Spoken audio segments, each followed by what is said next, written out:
What's up? What's up? Hey, girl. Hi. Hey, sister. How are you? Okay. How are you? Good. All So, right. what are we doing? We are Playing Candid Christian Convos. Candid Christian Convos. Says let's go there. Yes. Let's This go is there. feeling very stressful. What does it say? Thought-provoking card game designed for meaningful discussions within Christian communities. Play it with your friend. Your friend only. And Or your yours. sister. Or your family. Or your family. Okay. Dare to dive deep. Take the Don't. plunge. Bruh. Okay. Dare to dive deep. Okay. Dare to dive deep. Are you ready? I feel very stressed by this. Well, you got this. You can do this. Okay. I'll pick the first one. Okay. Okay. Whew. If you were to write a book about how God completely changed your life, what would be the last sentence be? Okay. If I was to write a book, Yeah. do you want to start first or shall I start first? Oh, please start. I'm not in a hurry. Okay. Sorry, let me Yeah. just... So if you were to write a book about how God completely changed your life, what would the last sentence be? The last sentence of the book would be, dare to believe again. Ooh. Okay. Do you want to expatiate on what we are believing again? Or like dare to believe again in the sense that don't give up hope. I think in the journey of working with God, you get to meet a lot of hard situations. Yeah. And you get to doubt yourself in that part, but then you really see how God is so redemptive, faithful, continuous, and He gives you power, He gives you strength to stand up again. When you fall, stand up again. When it's hard, believe again. When you lose, go after it again. It's a constant story of doing again, getting up, redemption, revival. So after I've told the story of my beautiful life with the Father, I will encourage everyone to dare to believe again, to stand up again, Okay. to hope Preach, girl. again. Okay. Now I've seen my answer. Okay. So, now, if you were to write a book about how God completely changed your life, what would the last sentence of that book be? What would the last sentence be? I don't know. I'm not a creative writer, so don't think that deep. I don't know. You don't have to think too deep about it, right? It's like Okay, wait, let me think. So the last sentence would probably be something around like, I don't know. To me, it feels like it to be continued. Like it's like a dot, right? Because I feel like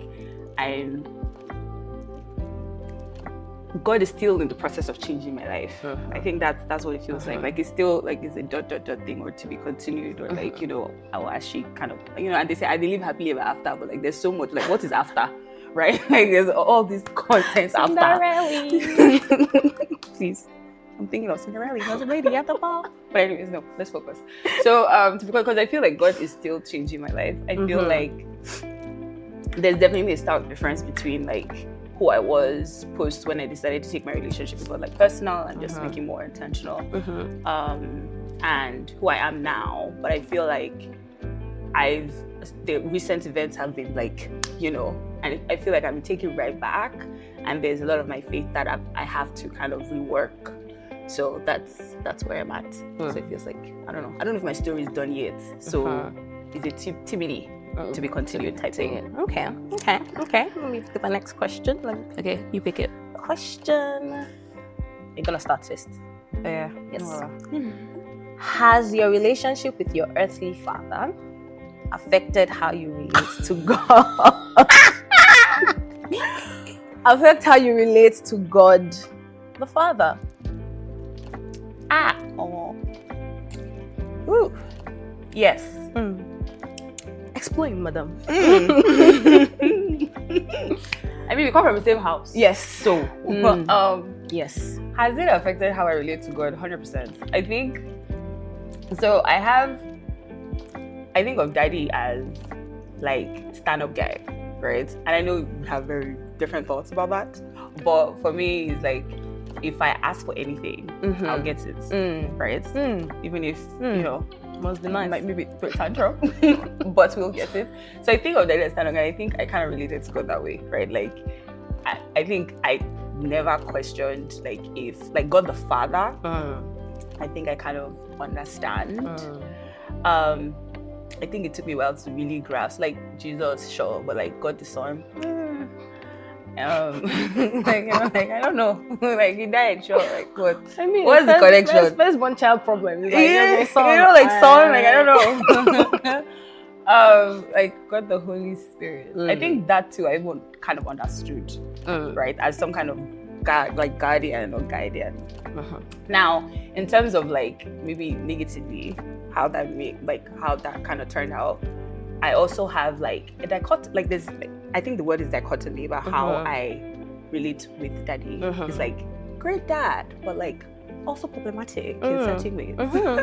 So I think sometimes there's like a mistrust about maybe intentions or like you know what your motives are. Exactly. Like intentions or like motives or like what's the purpose of this really? Like where are you trying to go with this? Yes. So I think that's what it is. Sometimes like I think for the longest time, like the way I was able to conceptualize God, I think, was obviously thinking through like, okay, how would I relate to this father figure authority like that is physically present in my life? So I feel a lot of that has kind of changed though, but that used to be most of what it looked like. Diving deep. Okay. Has my relationship with my earthly father affected the way I relate to God the Father? Jehovah Shammah.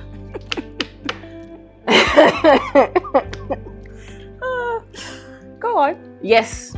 Okay. In more negative ways. Oh, okay. Than positive. Okay. Talk to me. I'll first touch on the thing you said about like how definitely, although we grew up in the same house, we have very different ideas. Yeah. I never felt like I could go and ask Daddy for anything. So at some point I just stopped asking. Yeah. So that kind of also translated to God. But then I always just thought of it as like, oh, if God is the Father that knows everything that I want, why do I need to like ask? Or I felt uncomfortable asking because then I'll have expectations. And I will expect things, and I would hope for things, and I always was disappointed with Daddy. So I would just not ask so that I don't get disappointed.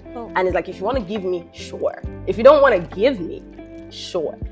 But then it now went to Domo ask me. Then I asked. Then I had expectations. Then the expectations were not met. And I was just like a spoiled brat because I was like, why did you not do it? Why did you ask me to ask you? And then you never give it to me. And I think it came from a sense of like, okay, I felt comfortable that I could ask. Then I took advantage a bit of the love because it was a very uncomfortable thing for me to actually be asking and actually be expecting. And for me, it was like, if I expect A must come. If it is not A, then you haven't really answered me. Yeah. Right? Something that I'm learning now is that God does have the best for me, but it's in twofold.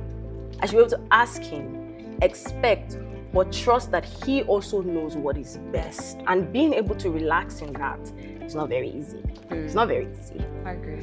And like I said, I think it's really been more negative, unfortunately. Mr. Kabi, I love you. But it's just the reality is that it's been more negative than it's been positive. I think the only positive is that I know that my Daddy would, like, we are secure in him. Yeah. It's not a question. Yeah. Right? Like, if there's something that I need, right, he would always meet the need, not the want. I agree. Right? And I guess I also have to see God in that way, is that he is secure and would always give me what I need. And when I actually look back on my life, there's never been anything I needed that I didn't get. The things I wanted, I don't get it all. It wasn't nice. It was a very bitter pill to swallow.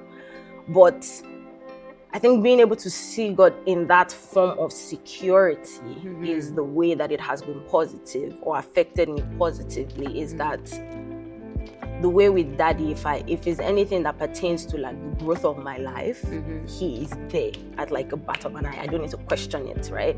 And I have to see God in that same way, is that he is that same level of security.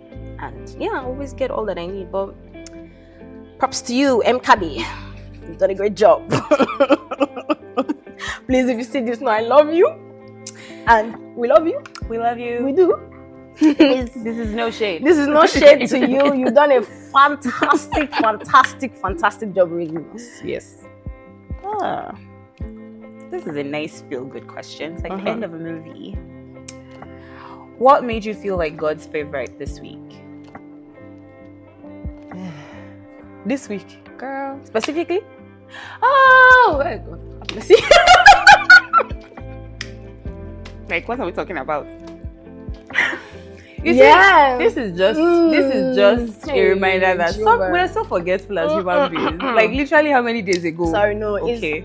It's also because I'm kind of going through discipline right now. I guess that's why you get time to forget. Right? Not an excuse, but yes, this week, yes. I don't know. I shouldn't really. I don't want to like go into detail. Like, so as much. I got my PR invite. Yes. Right after, although it seemed very weird. Like, it was like I was almost about to get it, and then I had to like leave my job, and then I now got it right after, and it was like that, and everything was just like an invitation to apply for my permanent residence, when we all thought it was going to take such a long time. And even after I'd quit my job, we were all like, oh, maybe it's going to take a month, 2 months, 3 months, but either way, we just like, we just go with it, right? But God, and I want to just stress that, because the week before I received it, I really was acting like a brat. I have to first confess that to the Lord. I was really bratty, because I was expecting it to come so I wouldn't have to leave my job, but it didn't. So I had to leave my job, and I was very offended. Now, I know a lot of people might, hear, and they were like, oh, it's okay, we feel these disappointments, but there's a different level of disappointment where you now begin to ball your fist at God, right? Forgetting all of the goodness and all of the kindness and all of the mercies that he has shown you, and you dare to say, oh, God doesn't care for you, forgetting the fact that even before the foundation of heaven was laid, he died for you. Like, was that not a great show of care? Was that not a great show of love? Did you not see that? Just because this didn't happen? I know you are going to disagree with me, but I know you're going to disagree with me, but the truth is, we are able to let God know what our emotions are. The same way the Bible says that it is okay for us to be angry, but do not sin in your anger. And that is the thing that I did. I sinned in my annoyance. Because I was just like, it didn't make sense. But I should have just let and trusted in the security that God actually knows what I need. Because I was asking that I want to leave the job. It was so weird. Like, I was saying that I want. I know, right? I didn't really want to stay. And the funny, I was asking God before then, should I leave? Do you actually want me to leave?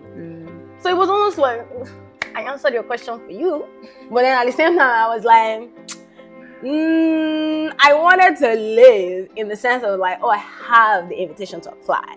And then I told them, bye, Felicia. But God was like, no, I'm just going to make that choice for you. And then that week, I was a bit bratty. My disciple had to call me to order. So I spent that whole weekend just like asking God forgiveness. And then Monday, I got my IT. And I was sitting there thinking to myself, okay, Jesus Christ. Tissues are out. Dab. Okay, I was thinking to myself that, why did I have to do all of that? Dab. It's not gonna fall. I'm strong. Why did I have to do all of that? Yeah. I could have taken that week differently. I could have spent that week differently. And a part of me felt like I lost an opportunity to bond with my father. But I'm thankful for his mercies. Anyway, that was what happened. You physically trying to fight? Yes, we're fighting. It's not coming out. Let it go, Dab. It's not coming. It's not coming. Oh, is it there? It Okay, is, it's girl. there. Ooh, Jehovah. Okay, so for me, I think I've only started to process what last year was.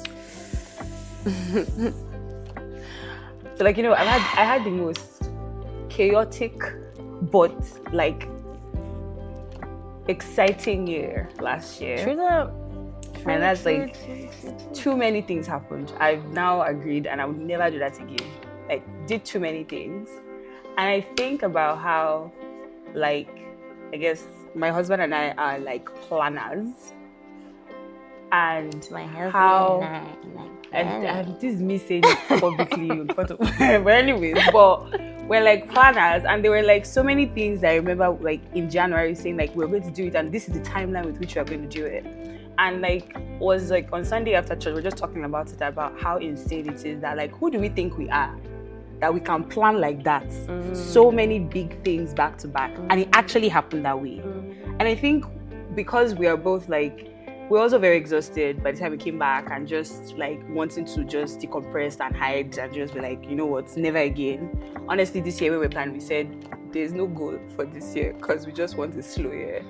And so like we're just thinking about it, that I don't think we've had the opportunity to sit back and actually process how crazy last year was, and all the big decisions and big things we did almost back to back. And we did not come out broke. We did not even, our relationship did not suffer for it because like intense pressures back to back. Trying to find a house, trying to plan a marriage, trying to plan your honeymoon, and then trying to plan moving into said house. All of those things. And that's literally what we say, like, oh, so who do we think we are? Because we listen to other people say like, oh, it took them 1 year to buy a house. It took us like maybe 3 weeks. he's trying. It took us 3 weeks from the day we said, okay, we are going to look at our first house, till the day we put in an offer and we got it, right? So even in that, it's like, yo, that is wild, right? Like, that is wild. And like, maybe there's an opportunity to just take a step back and reflect. Like, and again, it's also partly because there was no time to reflect and to be like, yo, what we are doing is like, people don't do this. I mean, people told us not to do it because people said you are doing too much. People directly said, you people are carrying too much, right? But we pulled it off, right? We pulled it off. And like, we're just like, there's an opportunity to be grateful and understand that that in itself is a miracle, right? That we did all of that and we came out of it and like we're chilling, right? Like, so I think it was just like a mutual reflection. It's like, maybe we are God's favorite. I don't know. Maybe, because like I don't know why we thought we could even do that, and it's not because we are the best in anything. It's just, I don't know, for whatever reason it worked out, and I think we're just like, we're grateful. I think that's what it is. I think I like this last question because like it reminds like a nice of the love of God. Yeah, it's like a nice warm wrap up. But this is great. I mean, and it's cute. Very cute packaging, and you will bond by force. I feel like, and I love this. Like, it's really for your Christian community. So Really if you're is. trying to bond with like good people It'll over get good you- food. Yeah, it'll get you thinking. Yeah. It will open you up. Do you see me say food? That's all I think about. Good people, good food. Oh my. Alright. Anyway, Yeah, see you that was good. at home. Right. Bye bye.